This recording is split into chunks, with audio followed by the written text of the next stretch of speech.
أعوذ بالله من الشيطان الرجيم بسم الله الرحمن الرحيم ربي اشرح لي صدري ويسر لي أمري واحلل عقدة من لساني يفقهوا قولي واجعل لي وزيرا من أهلي هارون أخي اشدد به أزري واشركه في أمري كي نسبحك كثيرا ونذكرك كثيرا إنك كنت بنا بصيرا. بسم الله الرحمن الرحيم. اللهم افتح علينا حكمتك وانشر علينا رحمتك يا ذا الجلال والإكرام.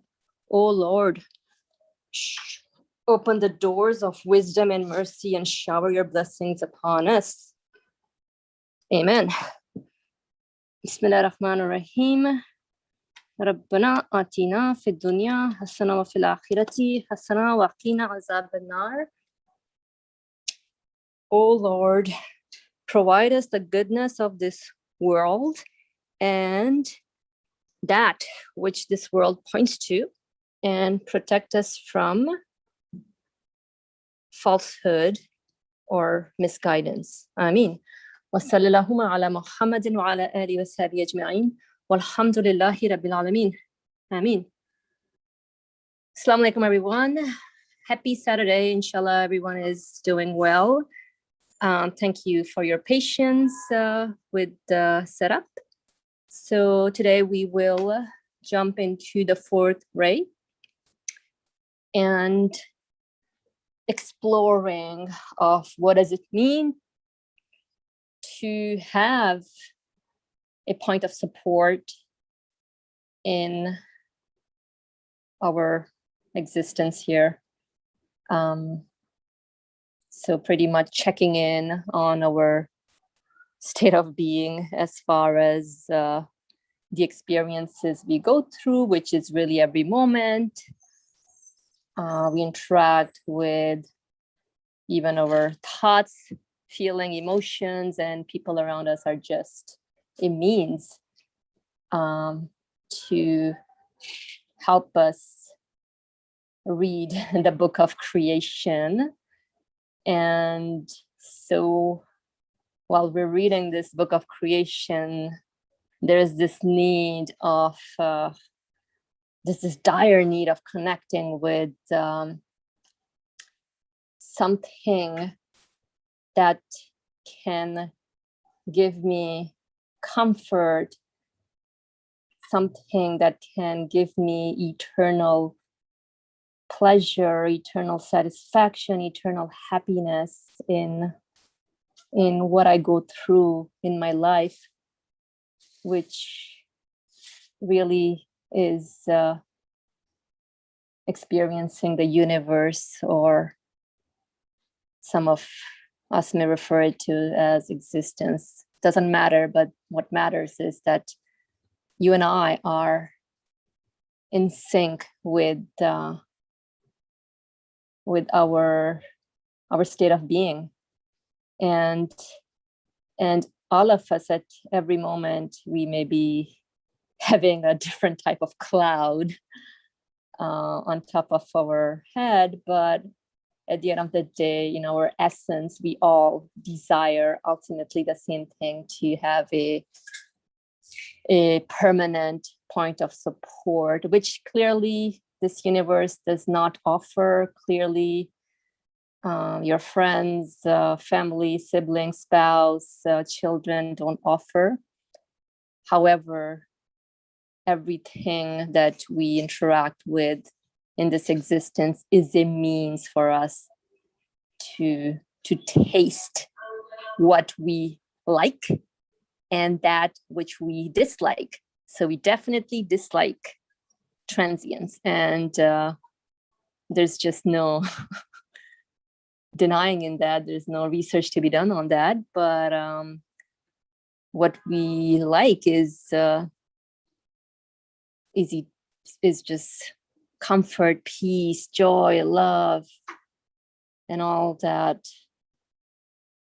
good qualities that you usually see in greetings cards around the holidays when people present you those greeting cards. Love, peace, and joy, be merry, right? That's exactly what we are in need of, and that's what exactly we all desire. So nothing here provides that. So what can actually provide me that? What can I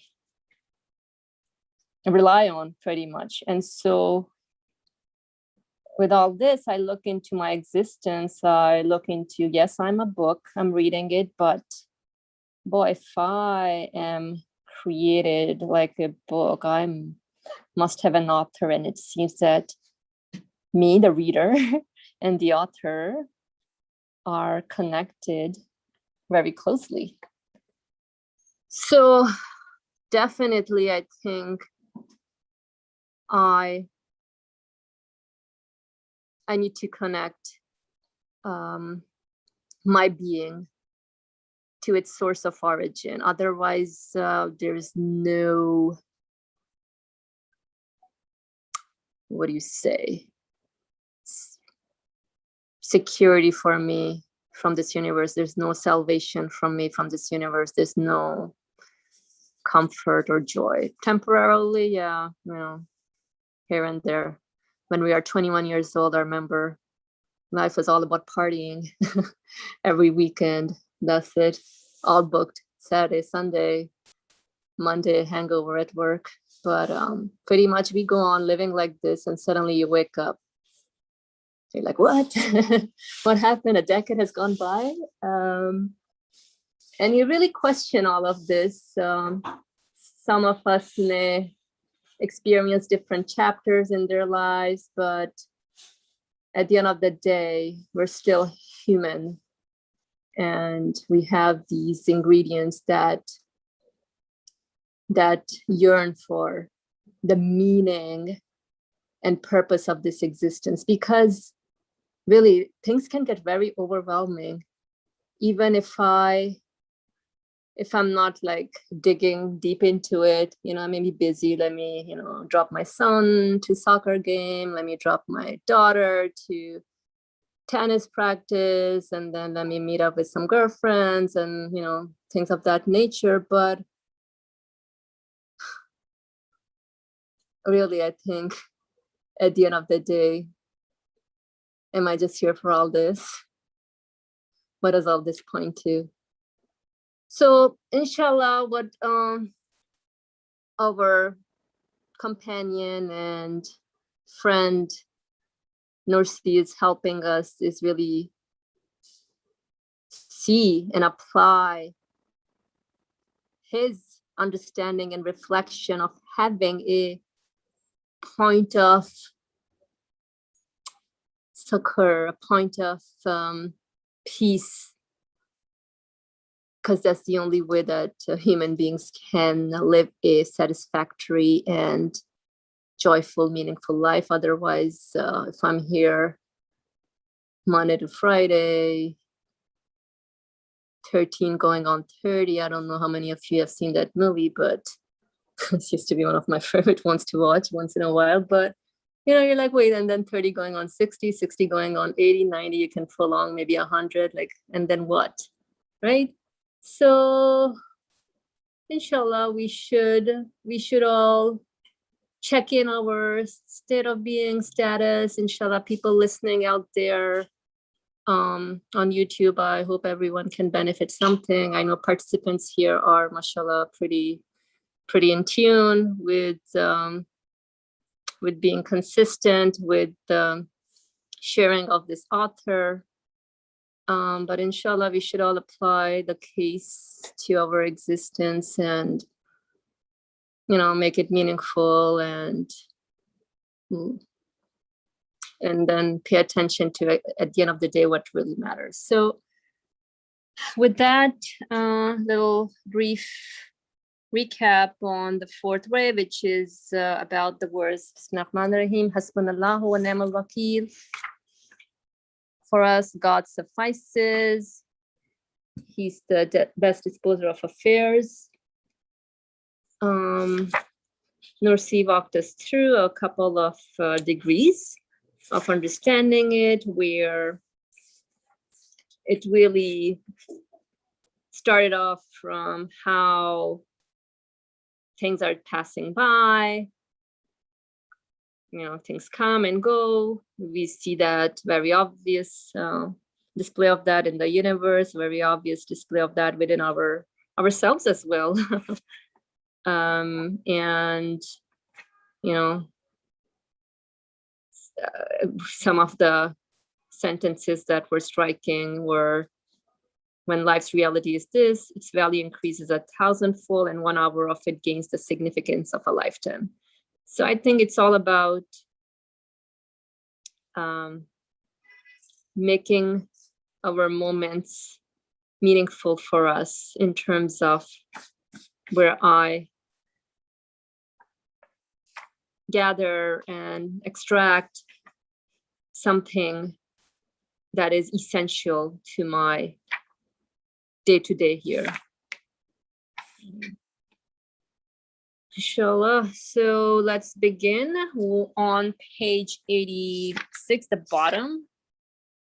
So that's where we left off last week. Page 88. Oh, we're on page 88. Okay. Oh, we're done with the. Okay. If you want, you can read for that.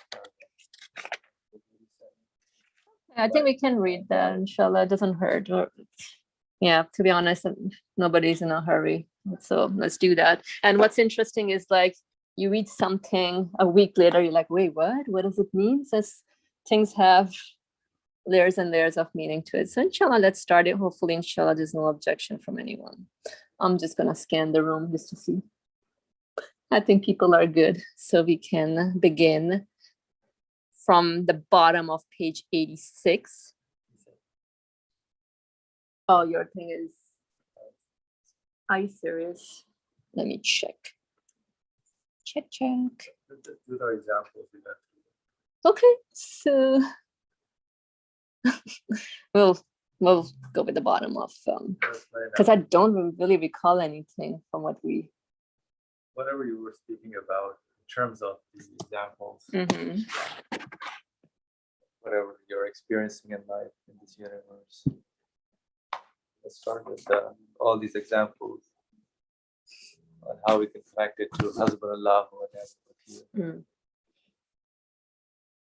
That's the state of being of a human being when he's in tune with the recognizing the manifestations of the beauty of the names of the most glorious one.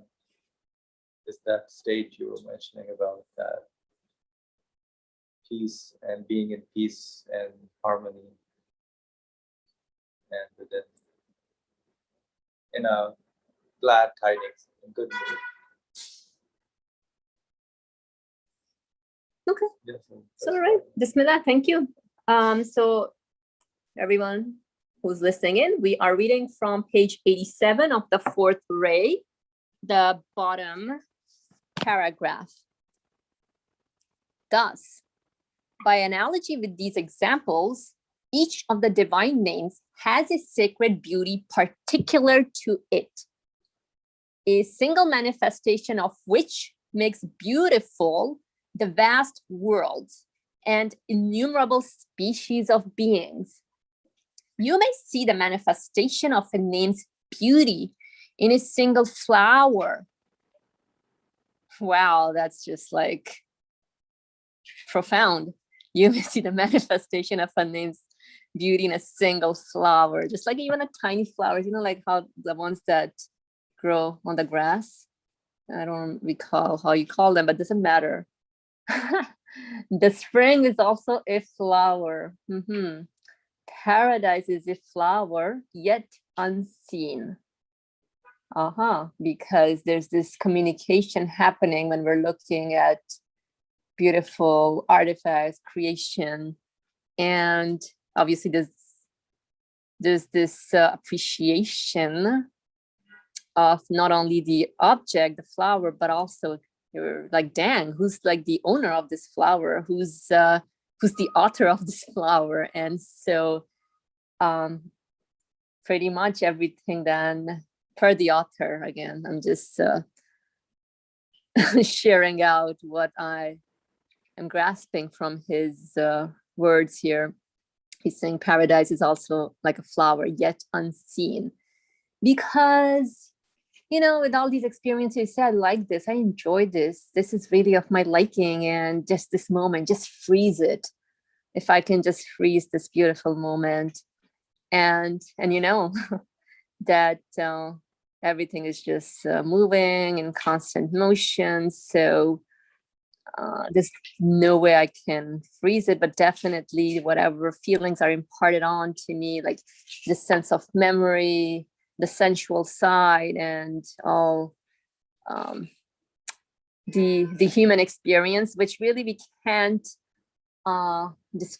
define it or describe it, but we can only share the experience with the wordings of the language that we know in the universe. So yeah, so paradise is also a flower yet unseen. Although I would want to expound a little further on that, but let's see what it's explaining. If you can visualize the whole of spring and see paradise with the eye of belief.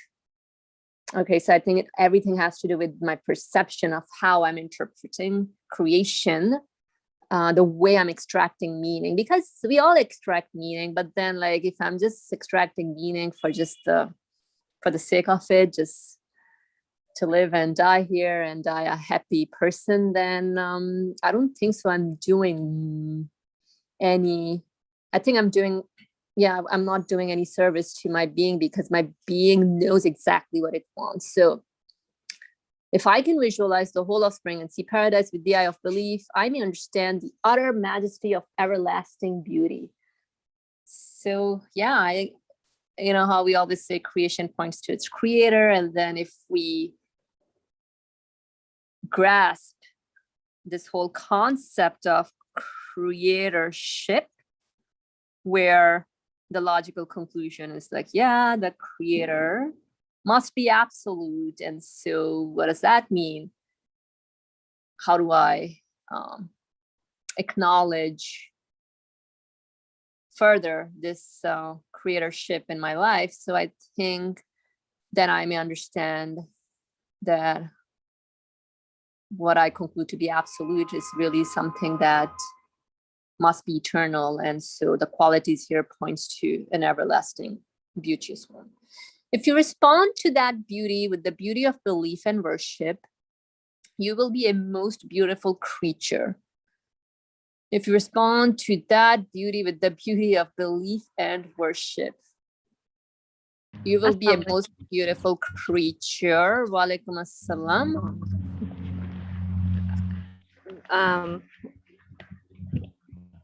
I believe I was made to love beauty. And part of that reflection on the meaning of beauty in my life has been some of the strongest points that have increased my conviction, because there's nothing about beauty that is explainable from an atheist perspective. Beauty, it's like the world, the sky, the internal life that we experience when we are experiencing meaning, there's nothing that requires beauty in order for the fittest to survive and reproduce. There's nothing at all that would make beauty a requirement in the universe if it's just that certain factors needed to line up in this specific way in order for life to come about all by itself. When beauty teaches me and it deepens my belief, and when I start to understand that it is absolutely his, two things happen. One is that knowing that beauty is absolutely his, that means there is no beauty but his beauty. That means if I'm at all witnessing beauty, then I'm in a shahada moment of witnessing my creator, and it tells me how near he is to me because I'm experiencing the beauty. So doesn't that tell us all how near he is to us? And at the same time, because we feel the, for example, we feel the beauty of the heavens that are so seemingly far away from us. And we know even that the beauty expands on and on and on throughout the universe and the galaxy. We know it has an infinite nature. We know that everywhere that we've ever been able to detect and see has manifested this name of his, which is an absolute quality of his. And so his manifestation is going on and on and on throughout the heavens. And so that is, taking me to an eternal source. And also, the third point, sometimes I think that I am the one that's like doing the witnessing. And then I realize, wait a minute, if everything else was given to me, if my breathing is being given to me, and if my heartbeat is being given to me, and if all of the creation around is also being given, then the witnessing in itself is also being given through his names. And so then, like joining in the witnessing of beauty, then I can see how we all become this last line. If you respond to that beauty with the beauty of belief and worship, that means you jump on into the circle of Tawheed and say that he is the one who's making me witness this. Then you will be a most beautiful creature because you are in Tawheed with declaring that this is his, there is no beauty but his beauty. And if you witness it, then you're, how near are you to it? You're so near, infinitely near to it. And knowing that it is eternal and vast, but you still are near. And that's like the power of connecting to it both in the here and now, but also admitting to the unseen nature and source of it as well.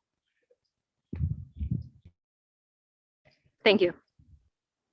Thank you, Sharani family, for sharing, your reflections. And let's see what Ali Murmur has to say. Go ahead, please. I'm not going to explain anything. Maybe I may add some more curiosity about certain terminology used here. One of them is how we see the paradise with the eye of belief. Another one is, what does this strange language here, the beauty of belief and worship. Beauty of belief and worship. I have been thinking about it while I was listening to Shahrani family. I said to myself, my typical example, that is painting. If somebody put certain amount of different colors of paint on something, on a surface of something, which doesn't make any art, and there is no beauty in it, because we know that art is beauty. Beauty is not matter, not physical, but something that is not physical demonstrates the manifestation of the quality of the artist on the combination, arrangement, ordering of the matter, which is painting. In this example, different colors of painting. So what happens if the artist uses this material and manifests his quality of art on it? the same material becomes beautiful. Before the art, quality of art was applied to it, the worth of this metal was, let's say, $1. Now, after the art is added to it, it becomes $1,000, maybe more, maybe less, but valuable, much, much more valuable.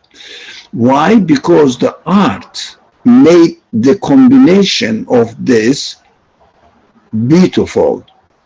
It means we know that this beauty, the beauty, can only be grasped, understood, realized if I see the art as representing the quality of the quality of an artist, which is not in the painting. That is belief in ghaib.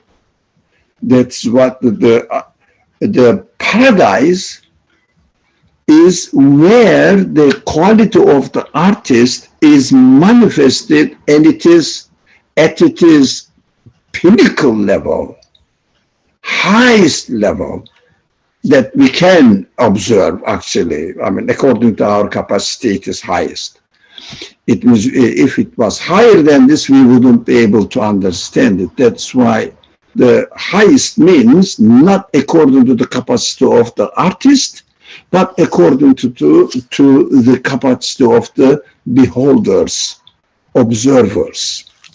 Now, that is why if paradise symbolizes, in the language of the Quran, the artist of this universe will manifest his qualities as at the highest level that the human beings can experience it and benefit from it. That is how paradise can be understood and visualized through the eye of belief. That's how I could make sense of this sentence. And this example helped me, simple example helped me understand that if somebody doesn't believe that this art of the art manifested in the universe, there is an art, as Sahrani family said, according to materialist people, art in the universe doesn't exist. That, I mean, they practically love something beautiful.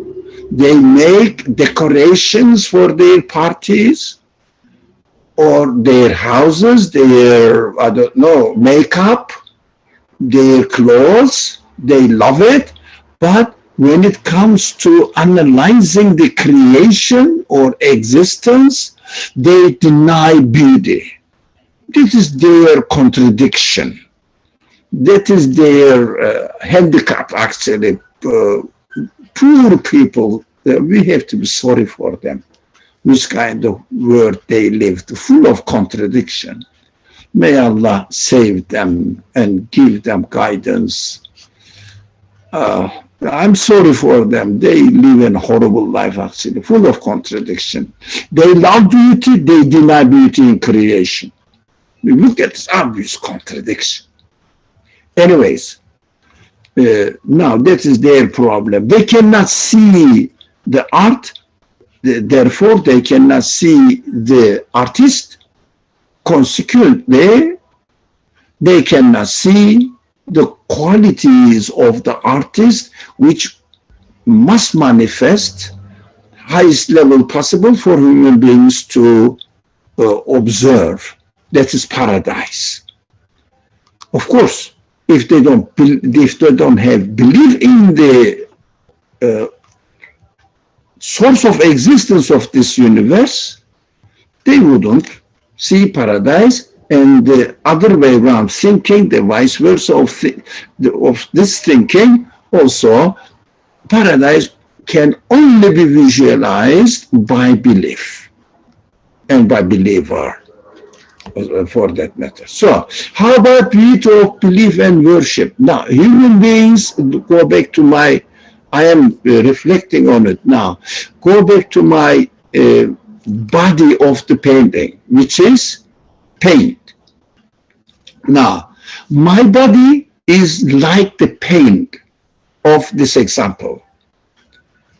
But if I understand the beauty manifested in the universe and attribute it to the artist of this universe, what happened? My belief is attached or applied to this body. And why? Because I see myself not as a lump of different colors of paint, but I see myself as a conscious being acknowledging the artist of my maker, artist who is my maker. So this quality is manifesting in my being, and then I realize that my feelings, my qualities are my art. My spirit is my art, whereas my body is my paint, not art. I mean, comparatively, of course, if you study the body, it has art in it, but for the sake of analogy, of course, the painting, paint itself may have an art in it. Yeah, it has an art. Not everybody can make beautiful paint. But we are making a comparison now, analogy. So we have to see this matter as an analogy. So in the analogy, my belief is my art. Therefore, my belief is my beauty. If I don't have the belief, I have no beauty. I have only lump of meat and bone and blood. Now, it is just matter, just pain. So worship means, that is more difficult for me to understand, but I can feel it, but explaining, I find it difficult. If you, can find another way of explaining why the worship is the beauty of worship, makes me really beautiful. Why worship? Because worship means, to me, acknowledging the reality as it is. Worship, not contradicting what the reality is manifesting in the universe and in my existence. For example, my consciousness tells me that I need to be created. So simple. I cannot really say that the things are happening by themselves and making me as I am, because my human side have no matter. It is just art. Art is not matter, not a physical entity. But human consciousness, human feelings acknowledges its existence for sure. It is not imagination. It is common among all human beings. Everybody loves beauty. Different things may be regarded as beautiful by different people, but the abstract beauty is appreciated by everyone. And beauty is not physical entity. So if I accept this, this is belief. That is beauty. It means art. It means qualities of the artist are manifesting in physical world. Okay. Now, acknowledging this and responding back to it, saying that, yes, I have a creator.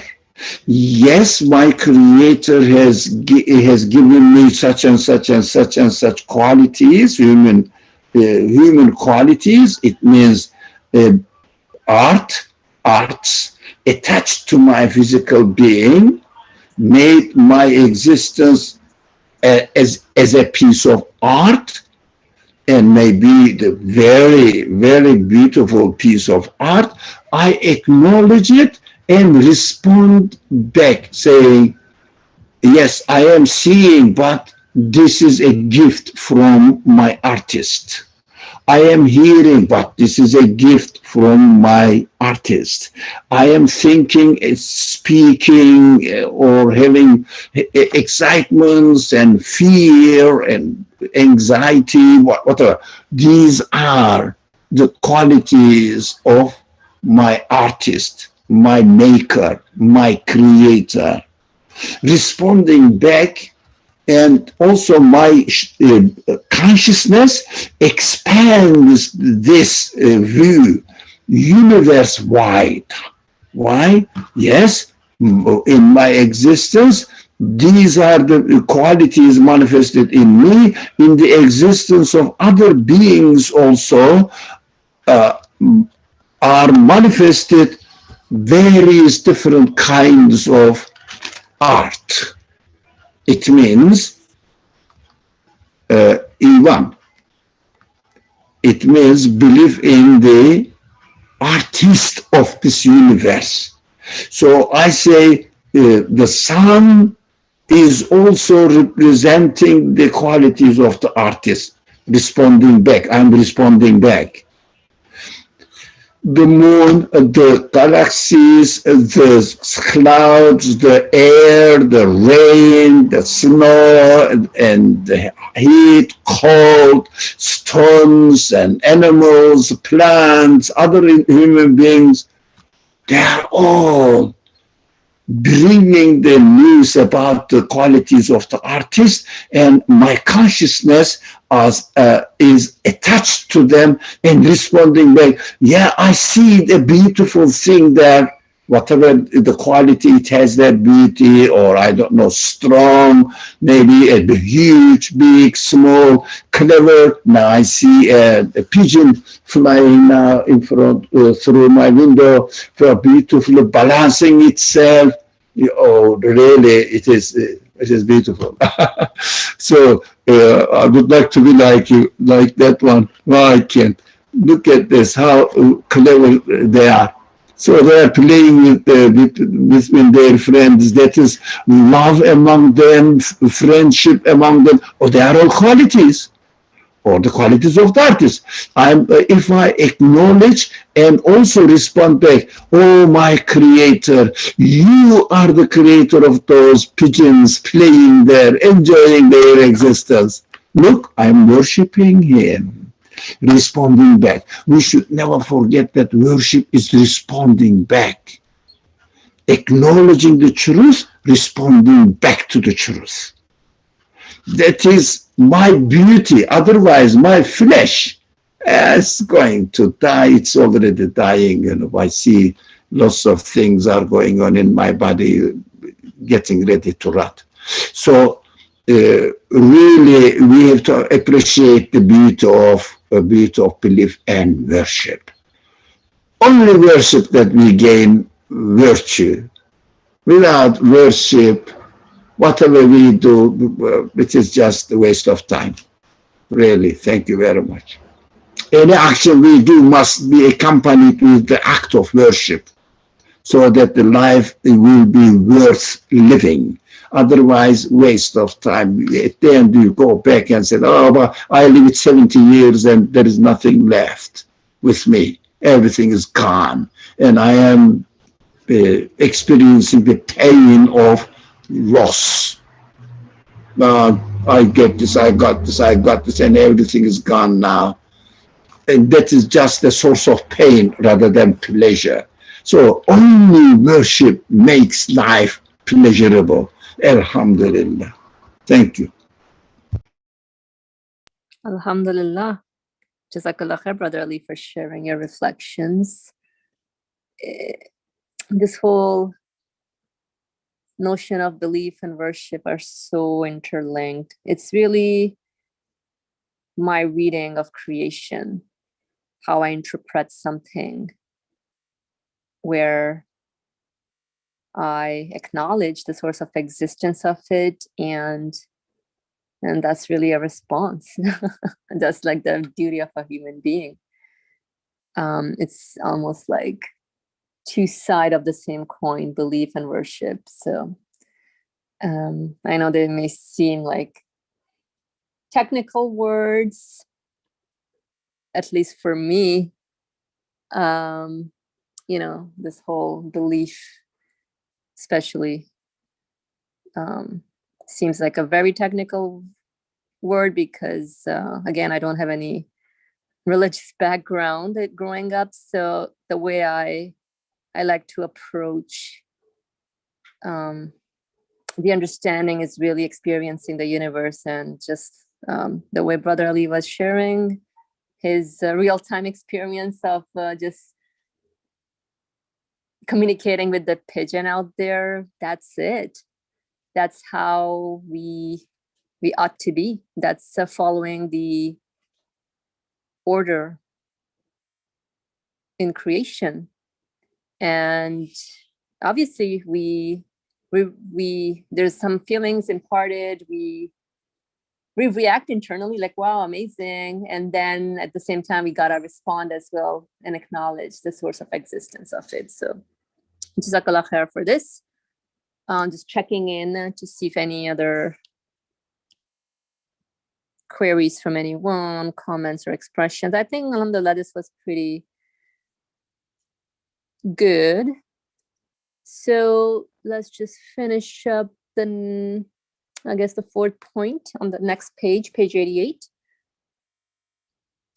While if you meet it with the boundless ugliness of misguidance and loathsomeness of rebellion, you will be both a most ugly creature and will in effect be loaded by all beautiful creatures. So what is it refers to? Let me just refresh here. To the beauty, yeah. So if you respond to, if you meet it, so if you meet beauty with the boundless, wait, what? Example was example of a flower or spring. If you respond to that beauty with the beauty of belief and worship, you'll be a most beautiful creature. Gotcha. Yeah. You look at the pigeon. While if you meet it with the boundless ugliness, you're like, oh, of misguidance and loathsomeness of rebellion, you'll both be a most ugly. Yeah, I think it's pretty self-explanatory. It was well expressed with Brother Ali's comment. Thank you. All right. Let me see. All right. So we can move on to the fifth point. Bismillah. Fifth point. In accordance with the law that all fine arts and crafts and accomplishments want to display themselves and have themselves appreciated. In accordance with the law that all fine arts and crafts and accomplishments want to display themselves and have themselves appreciated, a master of hundreds of arts and crafts who possessed endless perfections and beauties made a wondrous palace in order to describe and reveal all his arts, crafts, and accomplishments, and his hidden beauties. Anyone seeing the miraculous palace would immediately think of the virtues, arts, and perfections of its master and maker. Anyone seeing the miraculous palace would immediately think of the virtues, arts, and perfections of its master and maker. Believing in them and affirming them as though seeing them, he would declare, believing in them and affirming them as though seeing them, he would declare one who was not beautiful and skilled in every way could not be the source, creator, and originator of a work so beautiful. It is as though his immaterial beauties and perfections are embodied in this palace. Very, very interesting, especially the piece about, the middle of the sentence here. Anyone seeing the miraculous palace would immediately think of the virtues, arts, and perfections of its master and maker. It's almost like saying it's a no-brainer. I think we do that a lot, especially when we interact with things. I don't know. Like I know it's really rough for me to scratch off the materialist mindset. But I know, like, oh, look at that. We admire whoever, the engineer, for example, of device, or the programmer. You're like, whoa, look at that. You just made an interesting app. It's solving my problem. And you can even admire art, a building, like amazingly made, or just go walk into a museum. Oh my goodness, that used to be like a weekly thing for me doing growing up, taking people around, showing them around. So, you just look at the art, you're like, wow. And then you're like, who is it made by? The artist, oh, so-and-so. Yeah, definitely, right? And so we need to step out of this, I guess, I don't want to say the mindset is good, like this is how we are made. Immediately we think of the artist, but we need to get into our inner side, like my creation. If I consider myself as a book of the universe, and just ponder and reflect more on the author or the creator or the artist of the universe. So inshallah, that's a prayer, first and foremost for myself, and inshallah for all of us to be living with this awareness of acknowledging. Yeah, one way that, I mean, are you speaking, Sharani Yeah. family? Okay. one way that I notice if my perception of beauty has materialist influence in it is when I see it one-dimensional and just meaning one thing. So usually we're thinking about what we see with our eyes and what's on the surface when we say beauty. And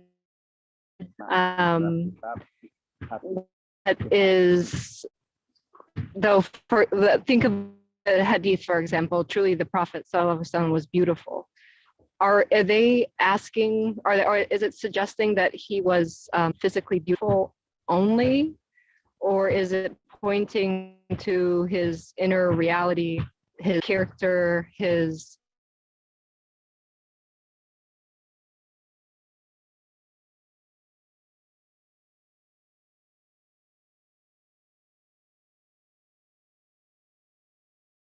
Is it me? But I don't hear. I think, yeah. I think the connection has been I just dropped. came back. Thank you. Okay, good. So yeah, if you can please, So restate again what your expression or comment.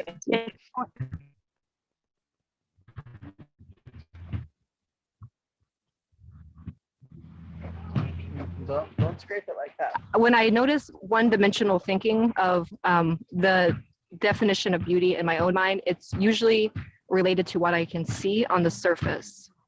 And that kind of thinking recognize the inner meaning of what it is that I'm looking at and looking for a quality of beauty in. So, for example, I gave the example of a hadith of, the Prophet ﷺ truly was a beautiful man.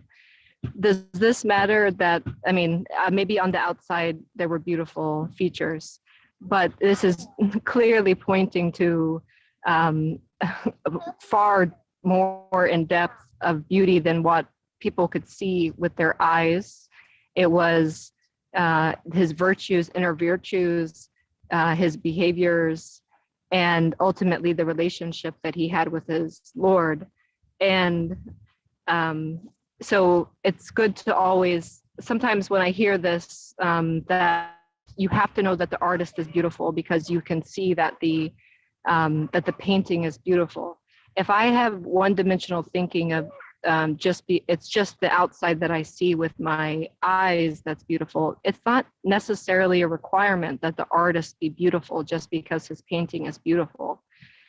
It's when I'm admitting to the inner meaning of what I see in the painting, then I know that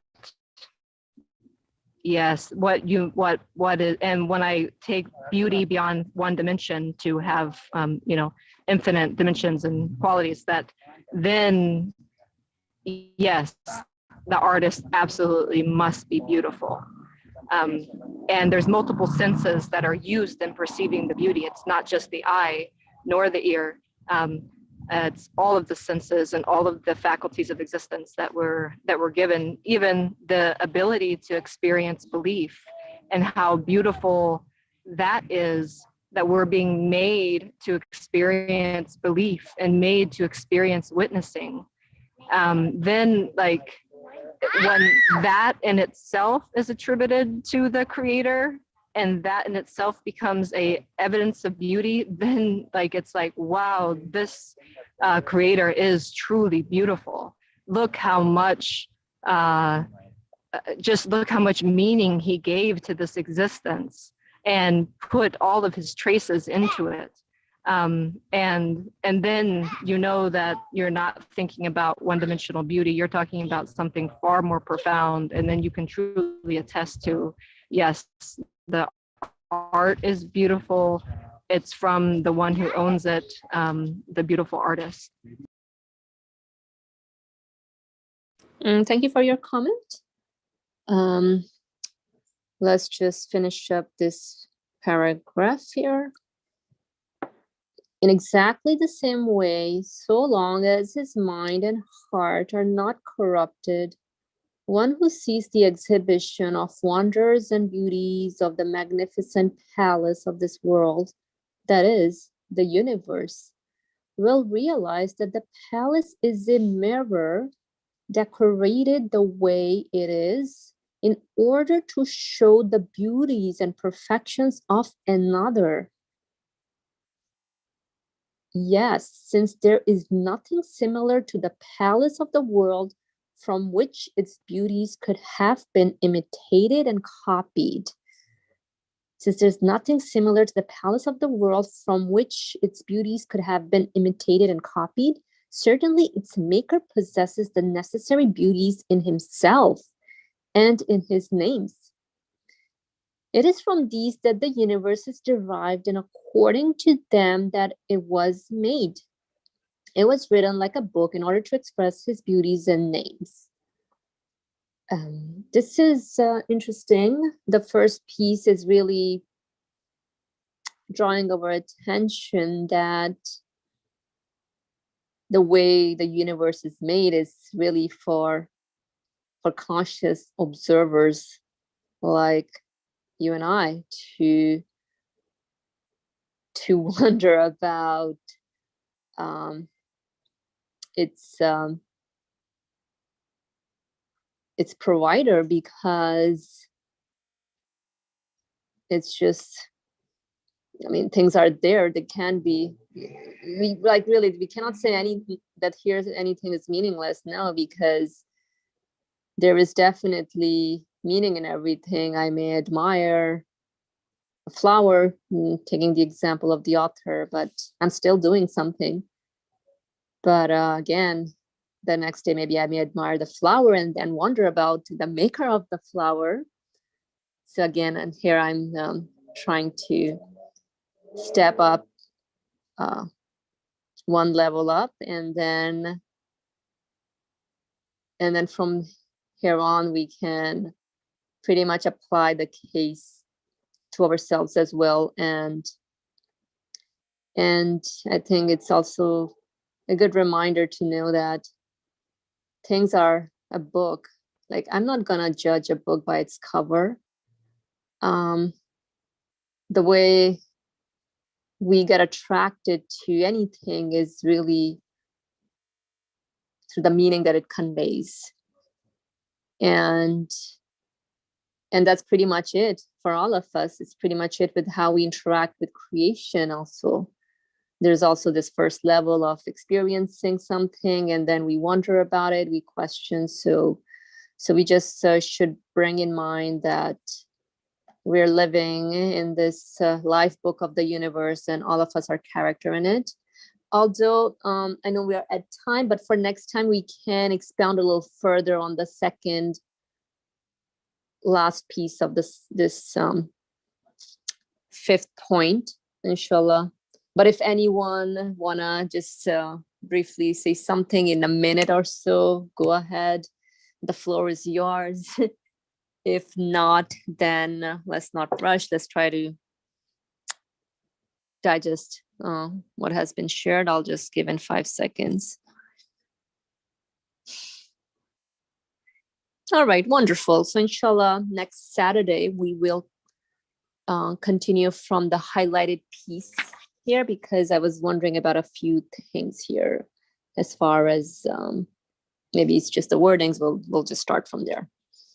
All right, with this, thank you very much, all of us, for joining us in. And inshallah, we will see you next time. أعوذ بالله من الشيطان الرجيم بسم الله الرحمن الرحيم سبحانك لا علم لنا إلا ما علمتنا إنك أنت العليم الحكيم. There's no God but you, glory be. And no, is it? No. Thank you. Alrighty. وآخر دعواهم أن الحمد لله رب